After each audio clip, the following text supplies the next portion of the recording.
What's going on, everybody? Welcome to another brand new installment of Renegades Reviews, exclusively here as always on the Casa D18 Studios channel.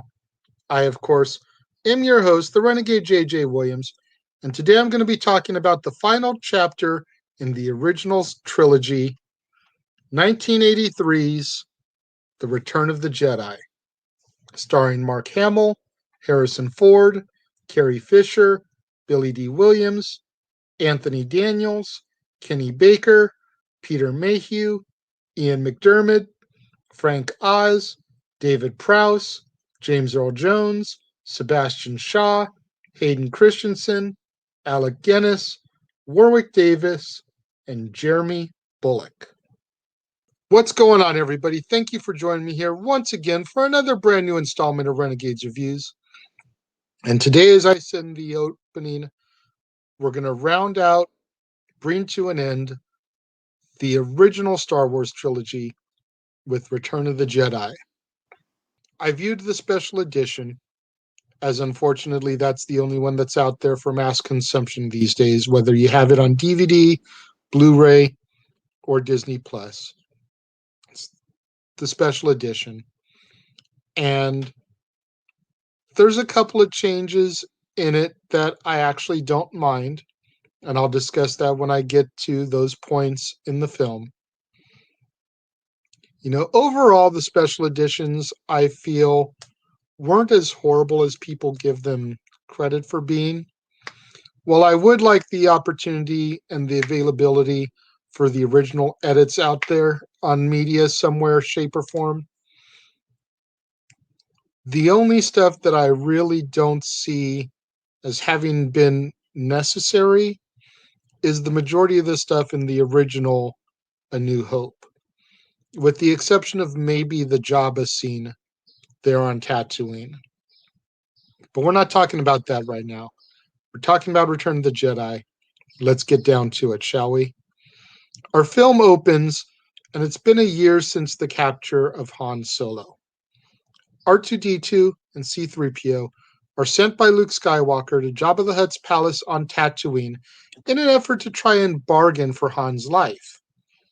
Jabba claims that there will be no bargain, and he takes R2 and C-3PO as new servants for his entourage, if you will.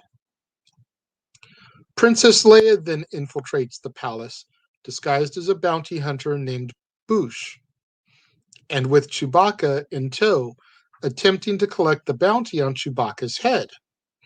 This puts Chewie into Jabba's hands and allows Leia to roam the palace. Once she finds Han, she begins to thaw him from the carbonite prison. However, she is caught by Jabba and then enslaved. Luke arrives shortly thereafter and tries to bargain for Han's release in person, but Jabba sends him to the Rancor monster via a trapdoor in the floor. Luke kills the monster, and Jabba, tired of the shenanigans, sentences Luke, Han, and Chewie to be fed to the Sarlacc, a monster in a hole in the Tatooine desert. Luke gives R2 a signal, and R2 dispatches a lightsaber into the air, which Luke catches and uses to kill some of Jabba's associates. Boba Fett gets knocked into the Sarlacc pit after Han accidentally activates and breaks his jetpack. Leia strangles Jabba to death with her chains, and they destroy the sail barge with Jabba and the rest of his associates on board. And the group of rebels get away to go and rendezvous with the rest of the Alliance.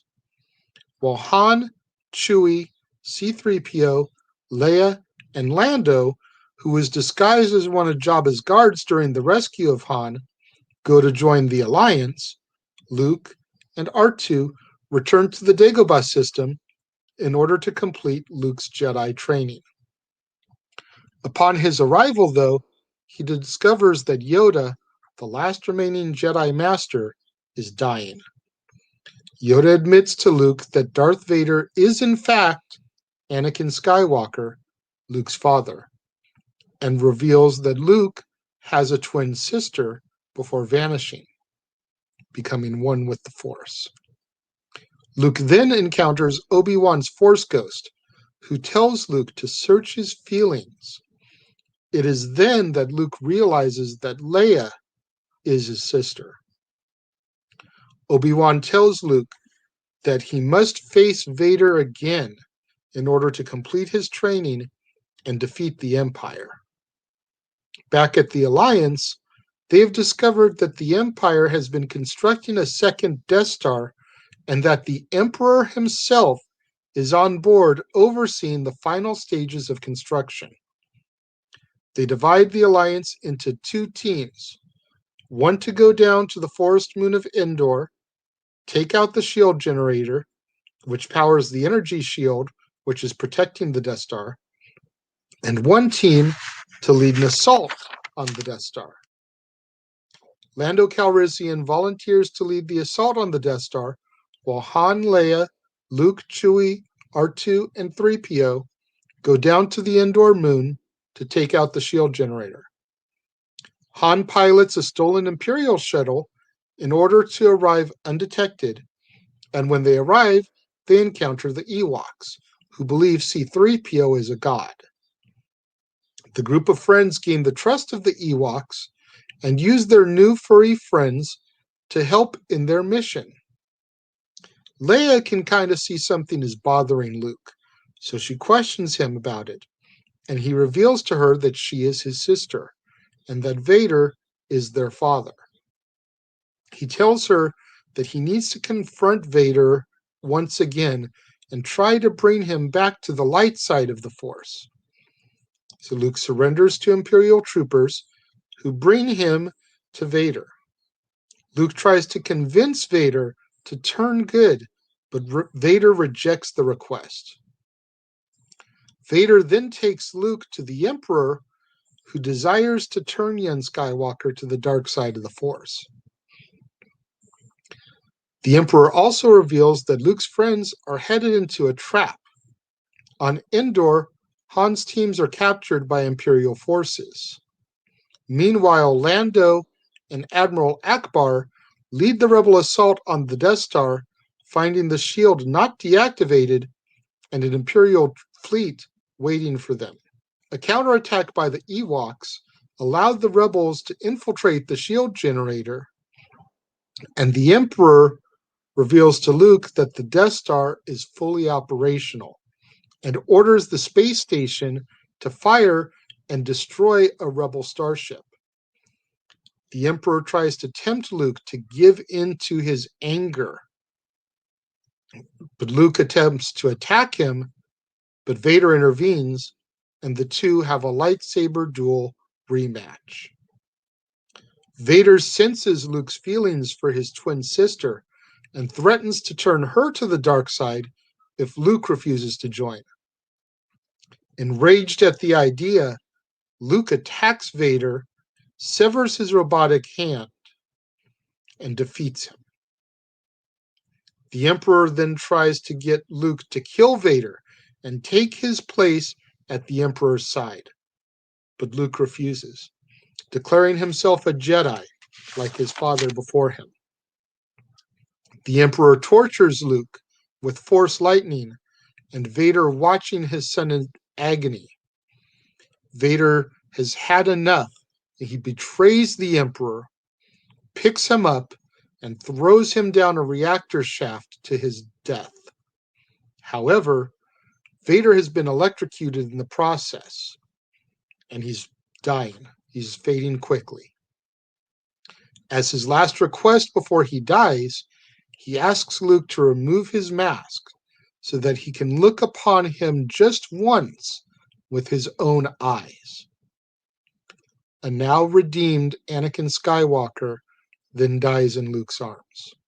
After the strike team destroys the shield generator, Lando leads the rebels into the Death Star core, while the rebel fleet destroys the Executor, the Imperial capital ship. Lando and Wedge Antilles destroy the Death Star's main reactor and escape before the battle station can explode. Luke also is able to escape the Death Star in a shuttle along with his father's body.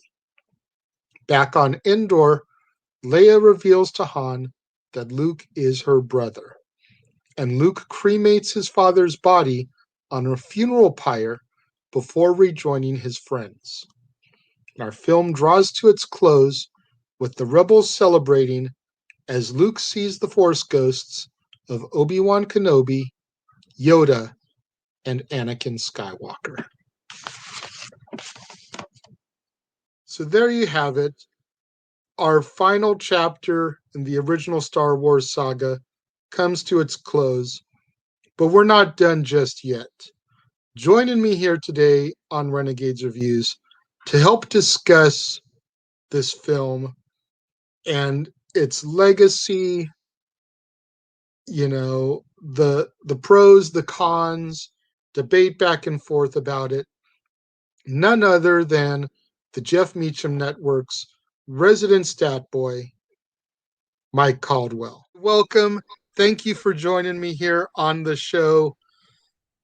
You ready to talk about Return of the Jedi, man? May the Force be with us. Absolutely. Let's do it. All right. So you guys have already heard me cover and give the synopsis of the film. Stat boy, when you think of Return of the Jedi, what are the first things that come to your head? What do you remember the most from Return of the Jedi? Return of the Jedi was one of the first movies I saw, 1983, of course, in the theater. So I got the whole theater experience. So you would have been about 6 years old, 5, 6 years old, based on the release date? Yep, 5, 6, 7, somewhere around there. I had seen Empire. Actually, I saw it on television. I did not get a chance to see that in theaters. So I knew that the story was continuing. I did not know that the story was going to end at that point in time. So, I'm seeing flashes of light. I'm seeing the space battles. I'm seeing the lightsaber battles. I'm not paying attention to the whole Luke and Leia storyline, the whole Luke and Vader storyline, the Death Star battle, all that. I didn't appreciate that until the special edition came out in the 90s. Okay. And that, Let's not yes. get too far ahead of ourselves. We'll talk about the special edition in a minute, but So back then, the thing I remember is the reveal scene. right. When you finally get to see Anakin looking upon Luke, as you said there, with his own eyes. That's the scene that 6-year-old me is like, oh, that's what he looks like, because we never really got a chance to see what Sebastian Shaw looked like, minus when he was in the meditation chamber and his helmet was coming down. And then, of course, you see him as the Force Ghost in the original. You finally get to see the actor portraying Anakin. So that was the thing that stuck out. And then it's like, oh, okay, I get it. That's his dad. I get it. And then he passed away. When the special edition came out, and also when we took our film analysis class in college, that's when the stories really kicked in. And I've said many times, my favorite scene, of course, is the scene on Endor between Luke and Vader. And it's the one small part of the line he says, "It's too late for me, son."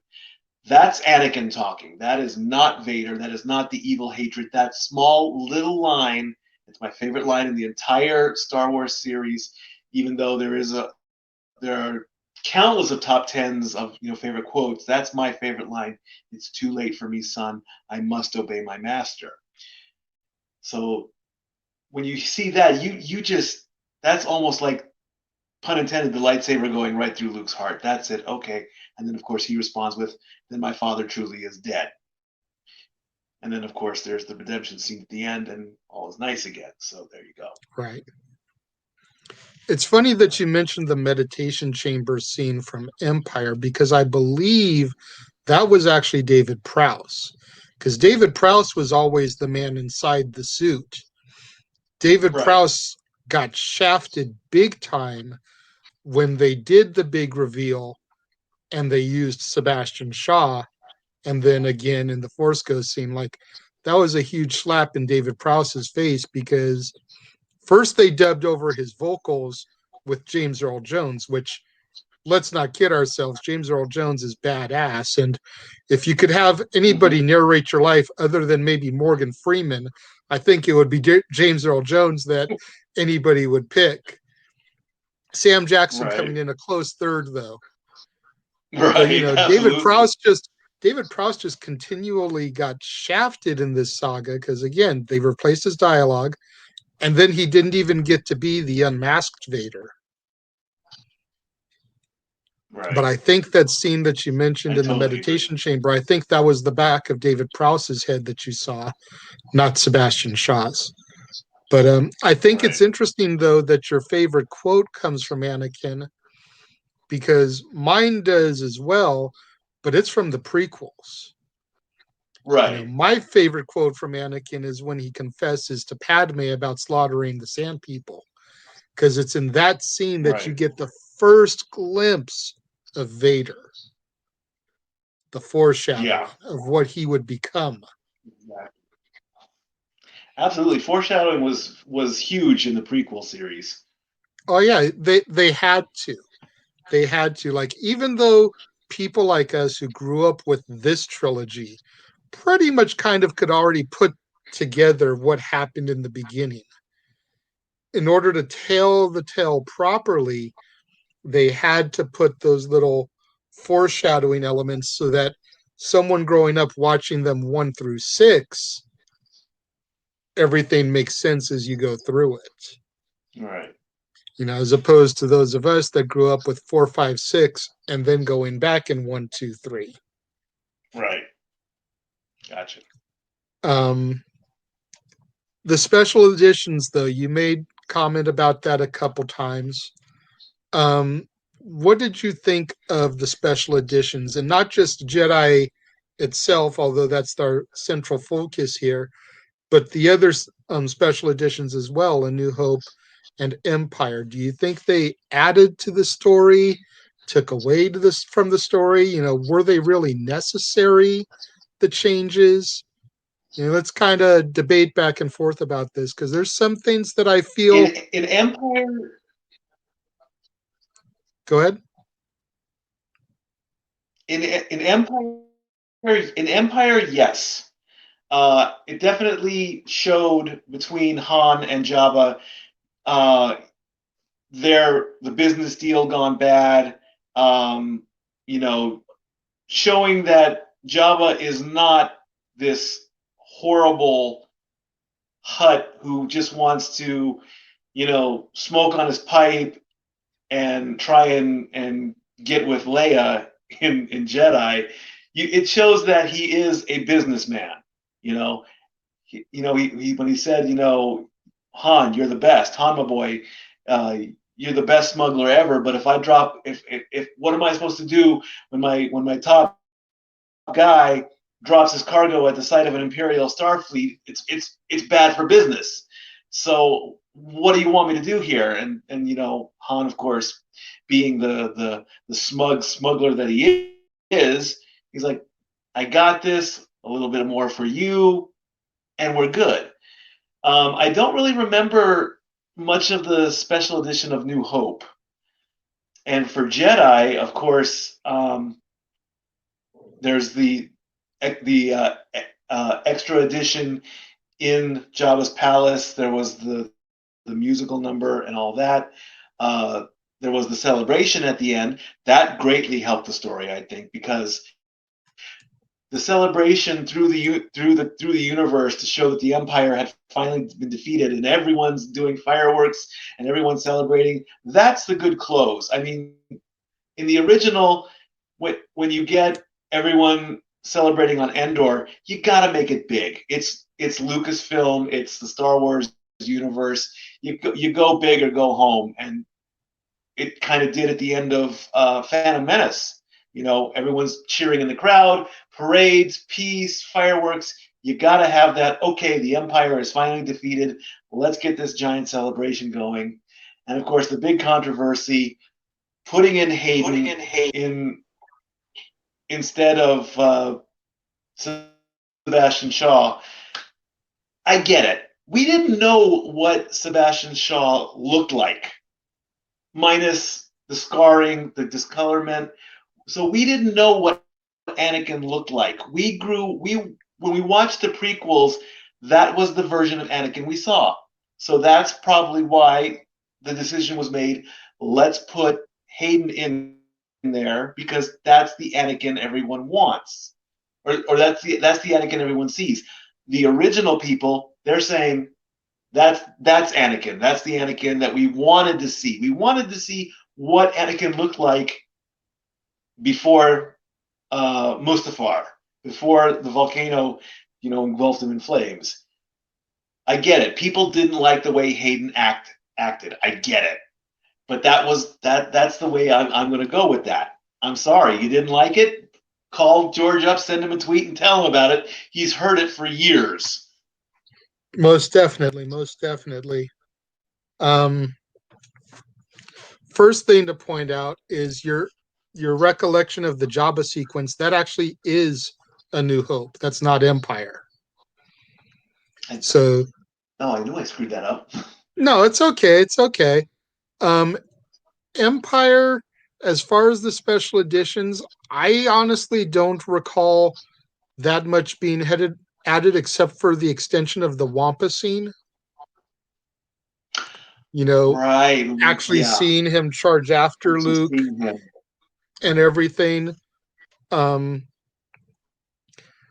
Basically, if you saw my show when I did A New Hope, I mentioned that aside from the Jabba scene, I didn't think they really needed to add anything to A New Hope. The extended entry into the Mos Eisley spaceport, the additional backgrounds with the stormtroopers when they first find the droids there on Tatooine, all that stuff, it added a little bit of atmosphere, but for the most part, I'm just like, meh, it's not that big a deal. For Return of the Jedi, you mentioned the Song of Jabba's palace. Love that sequence. I thought that was a great addition. The celebration, like you touched on, it was kind of cool to see all the planets that we were introduced to in the prequel trilogy kind of tied up there at the end of the original trilogy. The addition of the Emperor in Empire, that was another one. They reshot Ian McDiarmid over the original Emperor and digitally added him to that sequence, speaking to Vader and everything about finding Luke and turning him to the dark side. That made sense because Palpatine was a big to do in the original trilogy.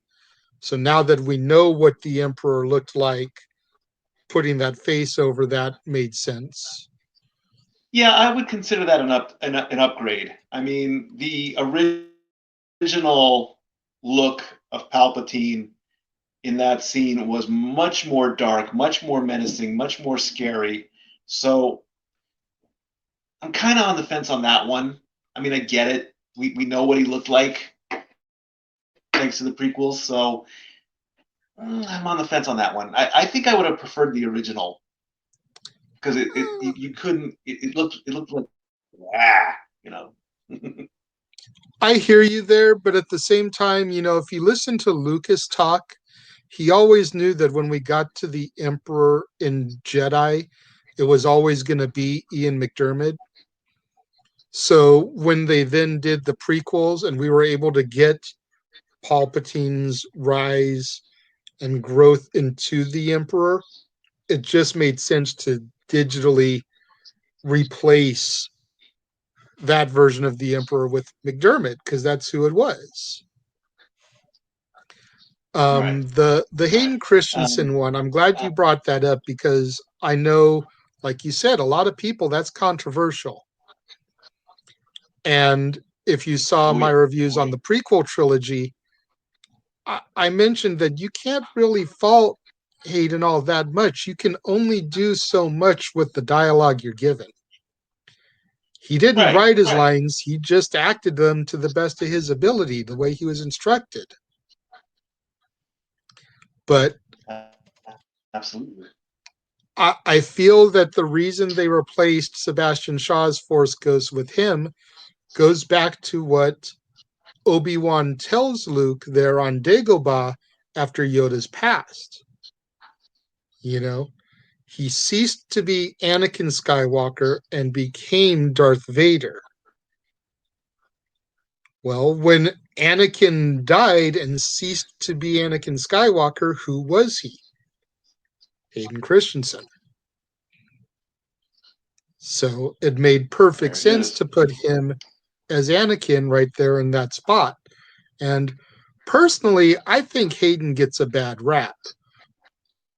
I think he did really Oh good with yeah. everything he was given. And I am so looking forward to him coming back in the Kenobi series that we're supposed to be getting on Disney Plus here soon.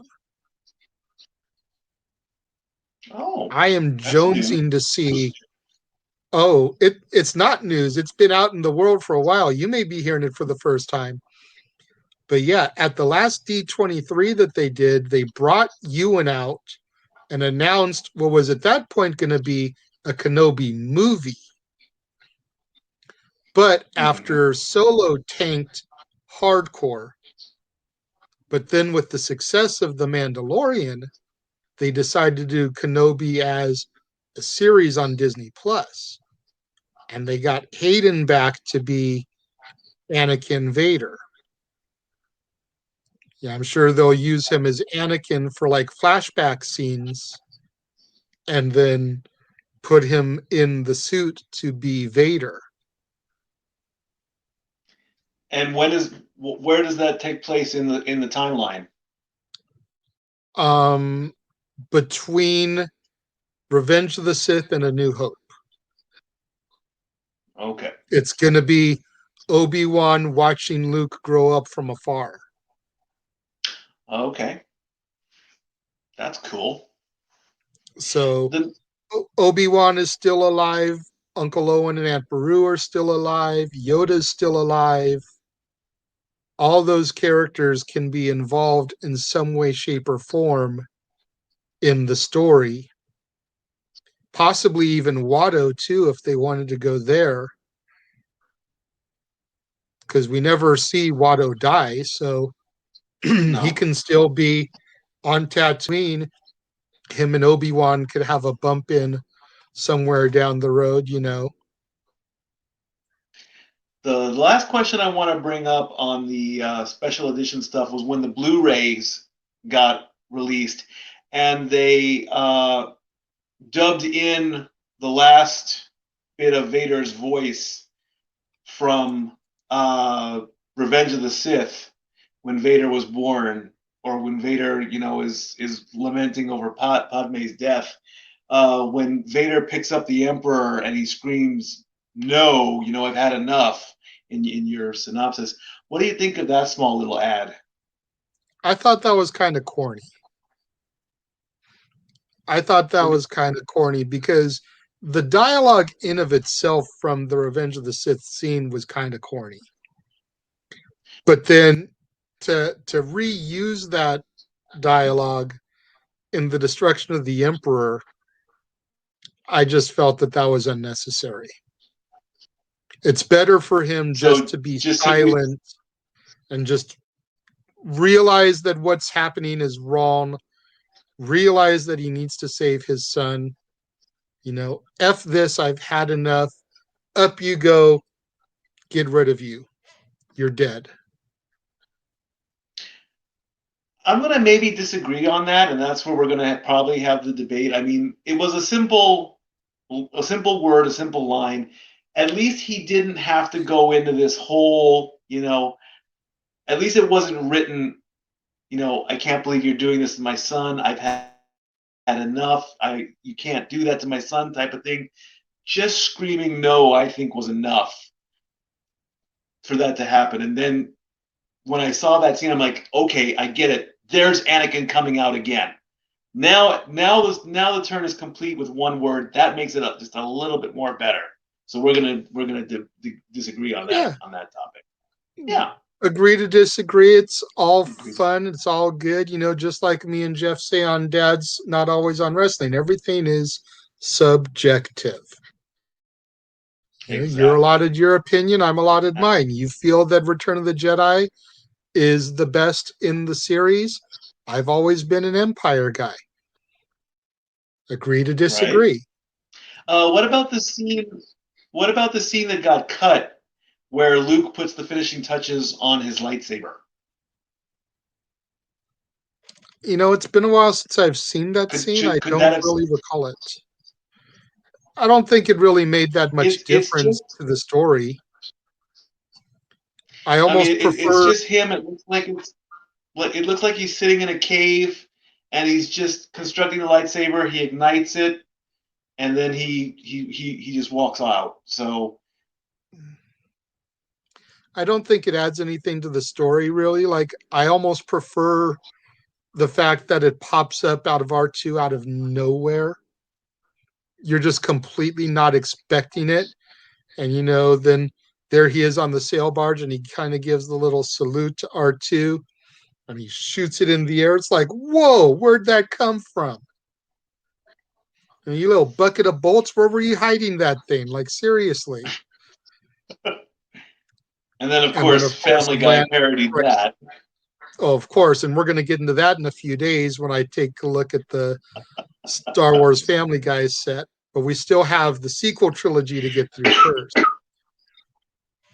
But yeah, that was great. I just think that that's the better way to go with that, rather than to see him construct the lightsaber, because it doesn't add or take anything away from it. And then Vader even acknowledges it later. I see you've constructed a new lightsaber. It's like, well, yeah, if you watched the Yeah. 2-minute scene that got cut, then you would have seen it. It's like, seems a little silly to me, but it is what it is. Absolutely. All right. So here on Renegades Reviews, we do 5 stars is the best. You can give half stars, but not quarter, 3/4. What do you give Return of the Jedi? Oh, without a doubt, it's a 5-star thing. It's a 5-star Wow, all. really? Yeah, it's a 5-star. All right, Stat Boy, why do you give it 5 out of 5? Probably because before the prequels was a thought, and even before episodes 7, 8, and 9 were put on paper, it was the finish of the story. It ended on a strong note.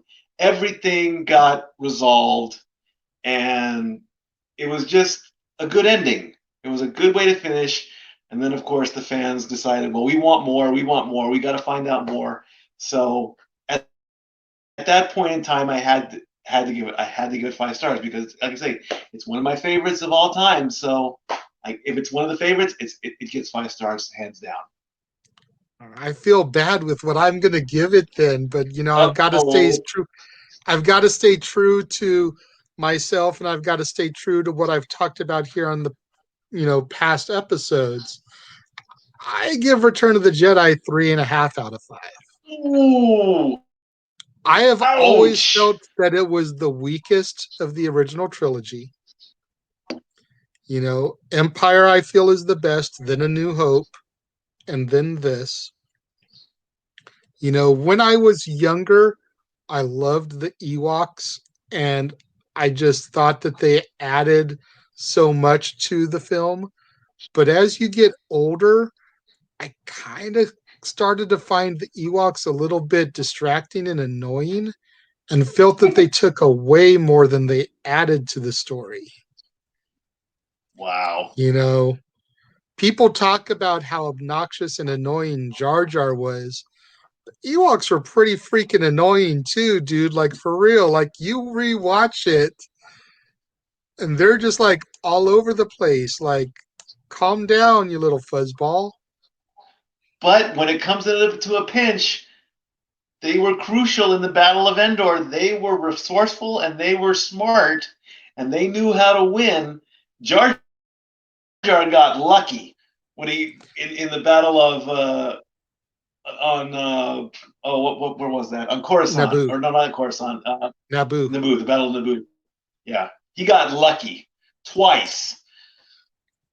He got lucky, but he's a general in the Gungan army. Like, you've got to give a little bit of respect to that title, you know. Han Solo is a general. Calrissian is a general. Jar Jar Binks is a general. I don't Like, know how he got like that him or title. not, you You like can't him or not, compare. but his rank is right there with Solo and Lando. Like, there's something to be said about that. You know, it's not General Wicket. I can't put. I can't put Jar Jar in the same category as Han and Lando, man. Oh, I know you can't, but Can't do it. you kind of almost have to by comparison. They're all generals, every single one of them. Too many generals. Too many generals ruin the battlefield. It's possibly too, possible too. Let's make sure you guys get out there on social media. Try to get those hashtags going for me. Hashtag Casa D18 Studios, hashtag Renegades Reviews, hashtag Renegade Returns, and of course, the ever popular hashtag Hashtag Shenanigan. shenanigans. We interrupt this episode of Renegades Reviews for an important announcement about merchandising. Merchandising? What's that? Merchandising. Come, I'll show you. Merchandising, merchandising, where the real money's made. Make sure you go over to teespring.com/stores/Jeff Meacham Network for all the t-shirts you see here from the West Coast professor, Jeff Meacham himself. You can get shirts for the Jeff Meacham Network, Talk Wrestling, as well as the red and gold Meachamania shirts. And while you're there, don't forget to get your shirts of the Casa D18 Studios Brotherhood, the Dads on Wrestling shirt, the Renegade JJ Williams, Statboy Sports Bar, and the hashtag StatBoyApproved shirt. Make sure you go over to teespring.com/stores/Jeff Meacham Network and score your shirts today. Make sure you get out there.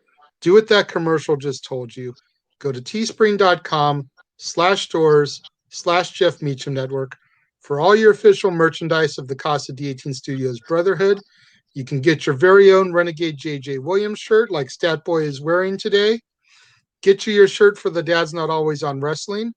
Support Statboy Sports Bar. Purchase one of his shirts or the hashtag StatBoyApproved shirt.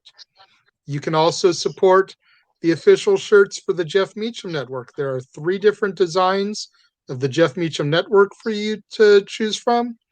Meachamania, Talk Wrestling, and so much more.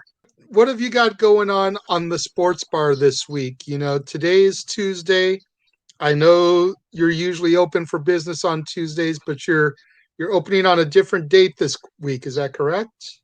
Yes, Thursday, May 13th, because of heading out of town, going on a little day trip. For Sports Bar this week, we're going to touch on the recent Albert Pujols decision in Los Angeles, being designated for assignment. My thoughts on that, and we're going to preview the NHL playoffs, and we're gonna touch on NBA stuff, and we're gonna do our normal Statboy shout out. This one's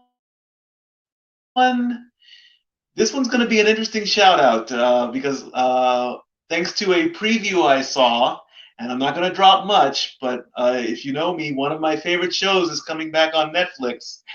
And if you have not seen the preview for this show, when you see it, you'll understand my shout out. So I'm going to leave it at that. Fair enough. Fair enough.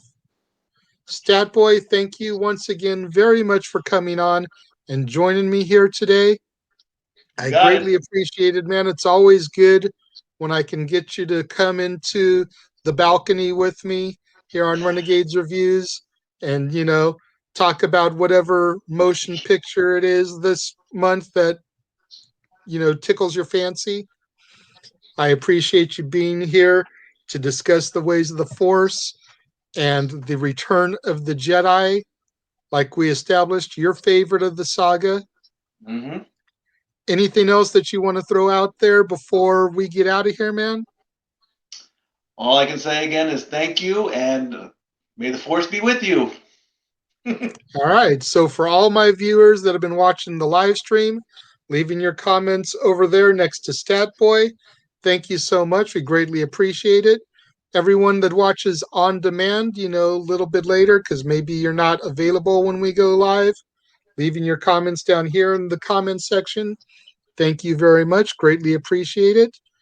Tomorrow, make sure you come back to the Casa D18 Studios channel for another brand new installment of Renegades Reviews when I tackle 2015's The Force Awakens, Episode 7, starring Daisy Ridley, John Boyega, Oscar Isaac, Harrison Ford, Carrie Fisher, Andy Serkis, Anthony Daniels, Peter Mayhew, and Mark Hamill. You don't want to miss out tomorrow when I begin the sequel trilogy and continue the Skywalker saga with The Force Awakens. For the Stat Boy, Mike Caldwell, I am the Renegade JJ Williams. Thank you for tuning in. I will see you guys next time, and may the Force be with you.